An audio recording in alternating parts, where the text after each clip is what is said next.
So are we Hoosiers? Are we Boilermakers? Are we Sycamores? Hoosiers? Okay. And Butler almost did it, right? Yeah, almost. But not quite.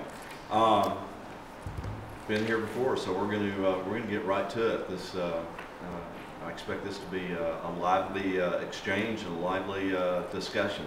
There's a lot here to talk about. I'm sure you're going to share a lot of your thoughts with us, Judge. Excuse me, my name is Steve Levinson. I'm a retired State Supreme Court Justice from Hawaii. I'm Hank Chambers. I'm a law professor from the University of Richmond. My name is Jerry Bass. I am a district judge from the state of Oklahoma. Done that for about 15 years, and together with my esteemed colleagues, we have about a total of 11, 12 years worth of experience here at the Nationals, and we truly enjoy this experience and are amazed by you folks that have studied so hard for this. And just one little more tidbit of information, I was born in West Lafayette, Indiana.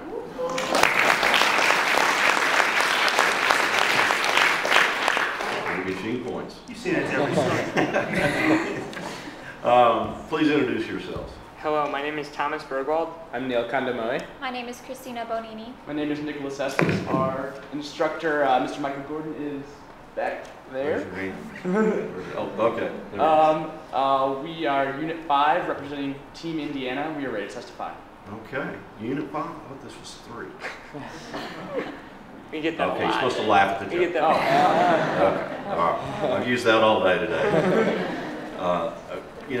Relax and have a good time with this. We need procedures, and this is question number 3. We need procedures that translate the values of the Fourth Amendment with its warrant requirement into new technological context. Do you agree or disagree with this claim by a legal scholar, and why? What values are inherent in the Fourth Amendment, and why are they important? Some scholars argue that government can use surveillance data collection and data mining technologies for good purposes, such as keeping America safe from terrorist attacks, preventing crime, and in delivering social services. Do such uses outweigh possible negative uses? Why or why not? And you may begin. May 11th, 2006. The National Security Agency, or NSA, created a secret database containing tens of millions of domestic call records that they data mined to detect possible terrorist threats against national security. The Fourth Amendment stirs an intense debate between the fundamental values of order and liberty. This is a debate that only intensifies with a world that is growing with technology and shrinking with globalization. This is not a new debate, as the framers enacted the Fourth Amendment to protect against house searches, and a balance must be discovered. The key word in the Fourth Amendment is reasonableness, a factor that changes with time and place. The court has attempted to strike a balance between the practical realities of daily police work and the privacy and freedom interests of the public, as exhibited in Terry v. Ohio in 1969. Common law marches forward while looking backwards, and we attempt to adopt old principles to accommodate the new. There needs to be new procedures that translate these values into a new technological context. The biggest benefit to using new procedures, specifically data mining, comes in the war on terror.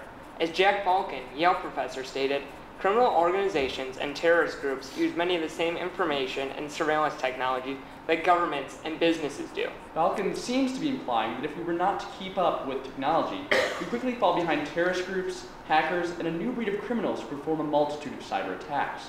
This new technology will allow the United States to predict and prevent attacks, not just prosecute and deter after the fact, as they have done in the past. It is clear, though, with this new great power comes great responsibility. Many scholars, such as Sanford Levinson, argue that government can use data collection and data mining to keep America safe and deliver social services. Because the Fourth Amendment focuses on reasonable searching and seizing, however, it places few limits on collection and analysis, including data mining. This is similar to Google's new Latitude program, where one can use a digital map to pinpoint one's exact location. Furthermore, because of the close relationship between government and businesses, who are not restrained by constitutional limits, governments may effectively buy personal information from private parties. A second danger of this national surveillance state is that traditional law enforcement and social services will want to use these new technologies for everyday use. For example, Britain uses CCTV cameras, which automatically recognizes recognizes and stores license plate numbers, then adds them to a central database. As Professor Balkin goes on to say, the more powerful and effective our technologies of surveillance and analysis become, the more pressure government will feel to route around warrant requirements and other procedural hurdles so that it can catch potential troublemakers more effectively and efficiently before they have a chance to cause any harm. The best way to guard against abuses with this new technological oversight is to have the legislative branch, rather than the judiciary, create all the primary investigative rules, according to law professor Orwin Kerr. Congress has done much more in the past to regulate technology. They have expanded on Supreme Court decisions, as in the Wiretap Act, which all but supplanted the Katz v. U.S. and Berger v. New York decisions. Congress has also created new legislation. For example, the Stored Communications Act protects communications stored by third parties, including ISP records. We agree with Madison, though, as he states in Federalist 51, that ambition must be made to counteract ambition. We should set up a system of checks and balances with technology. The best way to control the watchers, then, is to watch them as well. As part of the NSA terrorist surveillance program, NSA is authorized by executive order to monitor text messages and other communication without a warrant. In California, Sergeant Jeff Kwan of the SWAT team sent a sexual text message and got in trouble for it. The Ninth Circuit ruled that the search that found Kwan's text was unreasonable, that he had a reasonable expectation of privacy in the content of his text message. The Supreme Court will be reviewing this in Kwan v. Ontario, but we believe in conjunction with O'Connor v. Ortega in 1987 that, as a city employee, the search did violate the Fourth Amendment, as all workplace searches must be incident to the primary business of the agency, and this was not. I was unclear, but did you suggest that an executive order getting this information without a search warrant? Do you agree with that or disagree with that? Well, I'm sorry. And I missed it.